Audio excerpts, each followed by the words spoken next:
नमस्कार दोस्तों, इस वीडियो में आप जानेंगे ऑपरेटिंग सिस्टम के प्रकार, टाइप्स ऑफ ऑपरेटिंग सिस्टम।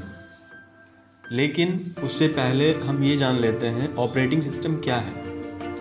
इसको हम एक लाइन में समझते हैं। ऑपरेटिंग सिस्टम एक ऐसा सॉफ्टवेयर होता है जो कंप्यूटर हार्डवेयर एंड यूज़र के बीच सामंजस्य प्रदान करता है। मीन्स हार्डवेयर तथा सॉफ्टवेयर संसाधनों को मैनेज करता है और कंप्यूटर प्रोग्राम के लिए बुनियादी सेवाएं प्रदान करता है। ऑपरेटिंग सिस्टम हमारे एंड यूज़र और कंप्यूटर के बीच एक इंटरफेस के रूप में कार्य करता है।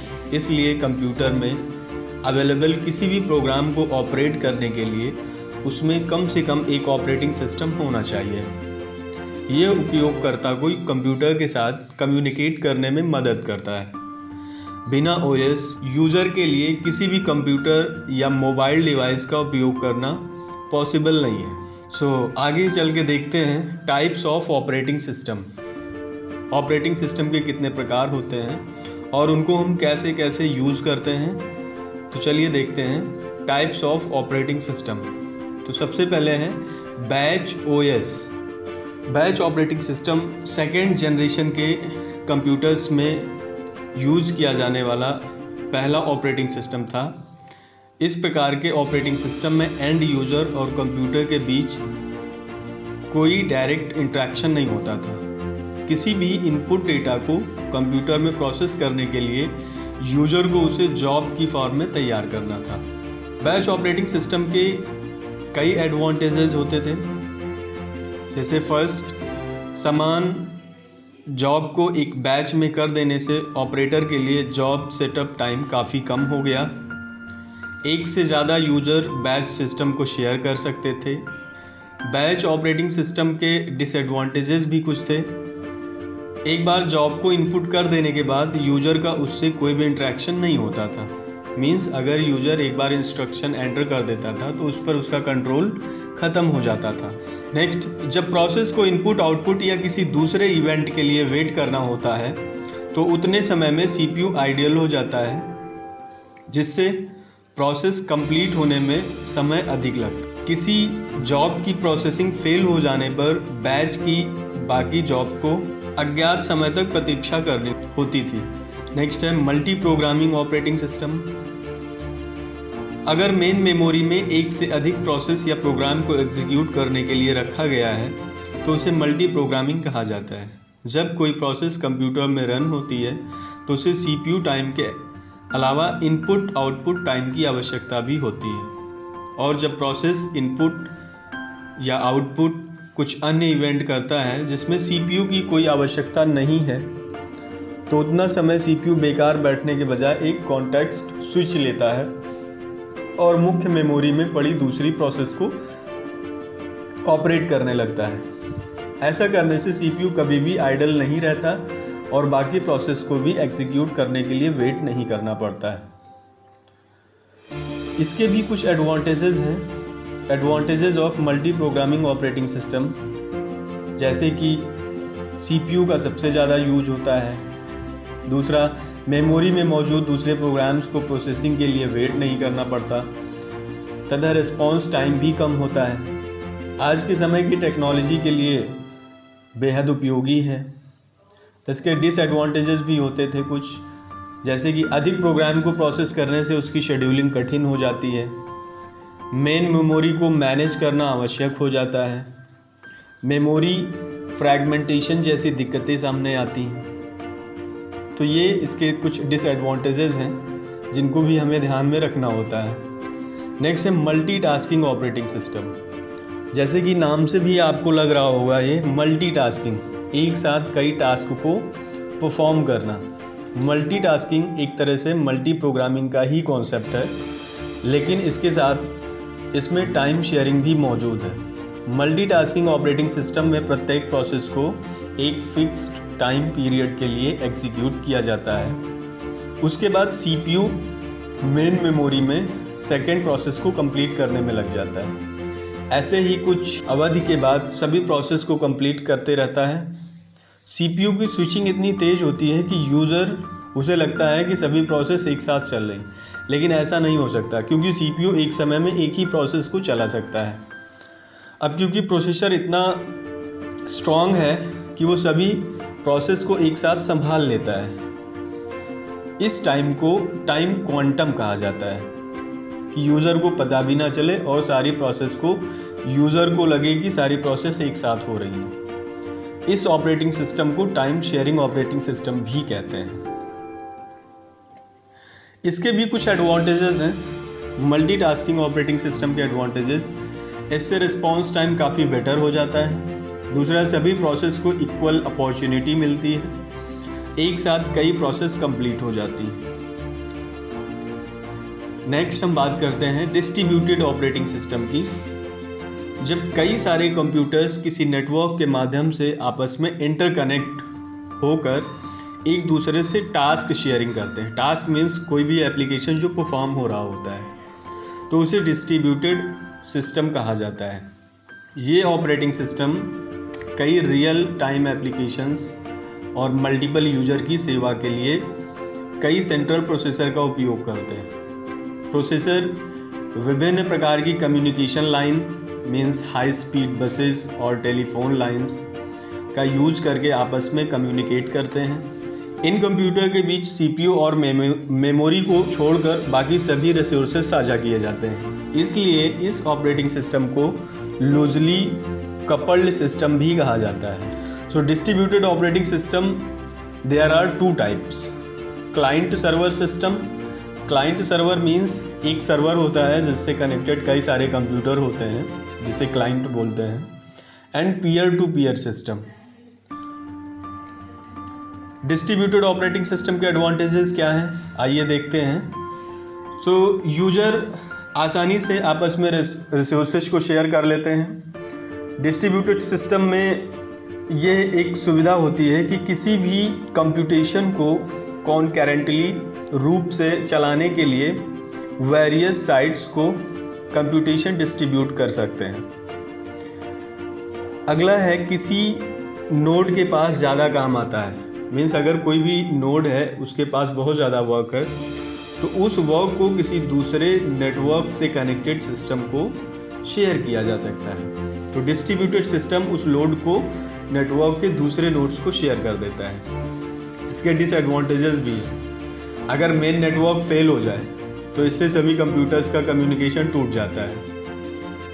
एंड अगर ऑपरेटिंग सिस्टम आसानी से उपलब्ध नहीं है, मीन्स इस प्रकार के ऑपरेटिंग सिस्टम आसानी से उपलब्ध नहीं होते हैं क्योंकि ये काफ़ी महंगे होते हैं, जो नेटवर्क बेस्ड ऑपरेटिंग सिस्टम होते हैं।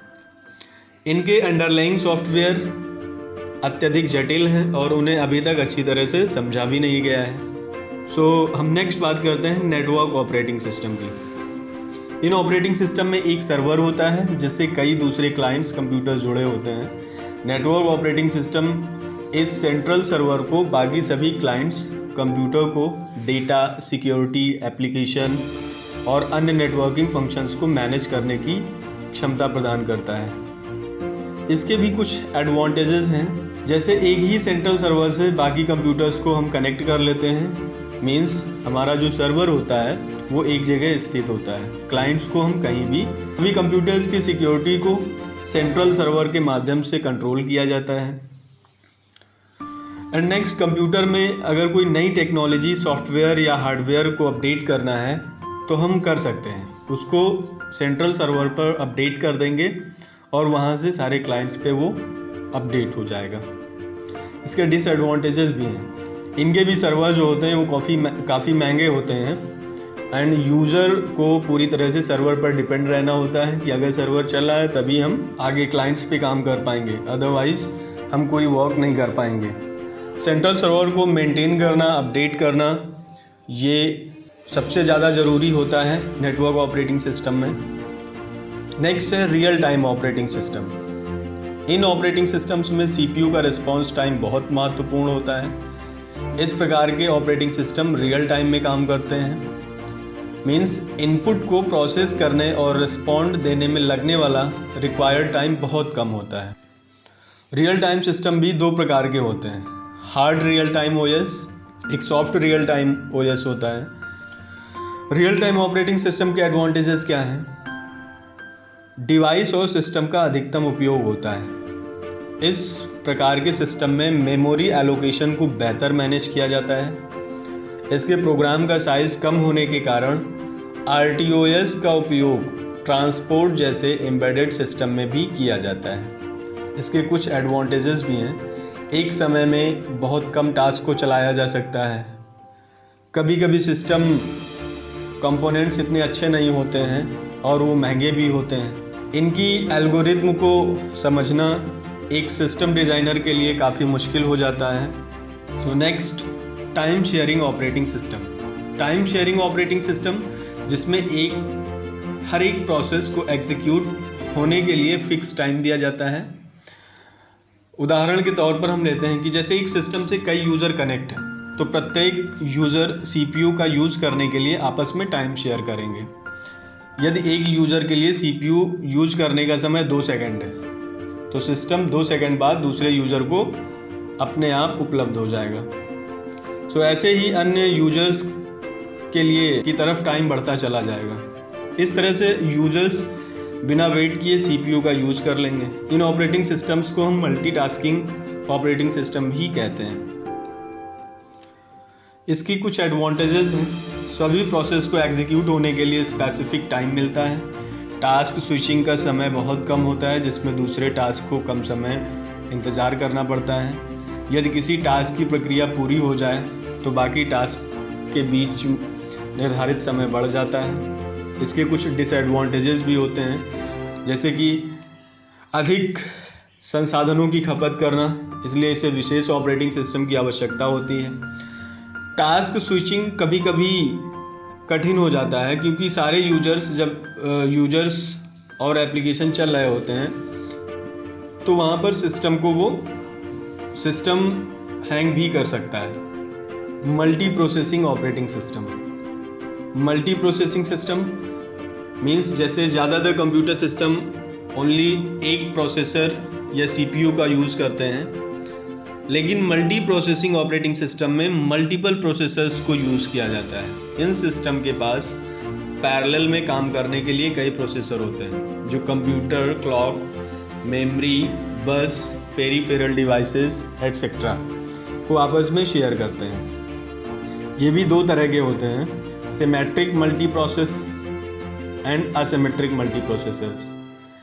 सिमेट्रिक मल्टीप्रोसेसर्स ये ऐसे सिस्टम में प्रत्येक प्रोसेसर के पास ऑपरेटिंग सिस्टम के समान एक कॉपी होती है। ये प्रोसेसर आपस में एक दूसरे से संवाद कर सकते हैं, मीन्स कम्युनिकेट कर सकते हैं और किसी भी प्रोसेस को कंप्लीट करने का इनके पास राइट होता है। असिमेट्रिक मल्टीप्रोसेसर, इस सिस्टम में अवेलेबल प्रोसेसर को अलग अलग टास्क दिए जाते हैं, मीन्स डिफरेंट टास्क उनको प्रोवाइड कराया जाता है प्रोसेसर्स को। इसमें एक मास्टर प्रोसेसर होता है जो बाकी CPU को इंस्ट्रक्ट करता है। इसे मास्टर स्लेव आर्किटेक्चर सिस्टम भी कहा जाता है। फॉर एग्जांपल, एक प्रोसेसर एप्लीकेशन प्रोग्राम का काम करेगा और एक CPU इनपुट आउटपुट डिवाइस को संभालेगा। इस तरह से बाकी प्रोसेसर दूसरी प्रक्रियाओं पर केंद्रित रहेंगे। इसके भी कुछ एडवांटेजेस हैं। जब कई CPU मिलकर काम करते हैं तो सिस्टम थ्रूपुट बढ़ जाता है। इसके थ्रू वर्क कंप्लीट होने की जो वर्क प्रोसेस होती है उसकी संख्या में बढ़ोतरी हो जाती है एंड सिस्टम की रिलायबिलिटी भी बढ़ जाती है। अगर इसमें कोई एक प्रोसेसर फेल हो जाए तो सिस्टम बंद नहीं होगा। इसमें अगर कोई एक हार्डवेयर ख़राब भी हो जाए तो दूसरा उसको संभाल लेगा एंड एक समय से ज़्यादा प्रोसेस को रन करा पाते हैं। इसे ट्रू पैरेलल प्रोसेसिंग कहते हैं। इसके कुछ डिसएडवांटेज हैं। कई प्रोसेसर कंप्यूटर सिस्टम के रिसोर्सेज जैसे मेमोरी, पेरिफेरल को शेयर करने के कारण इनका शेड्यूल थोड़ा कॉम्प्लिकेटेड हो जाता है।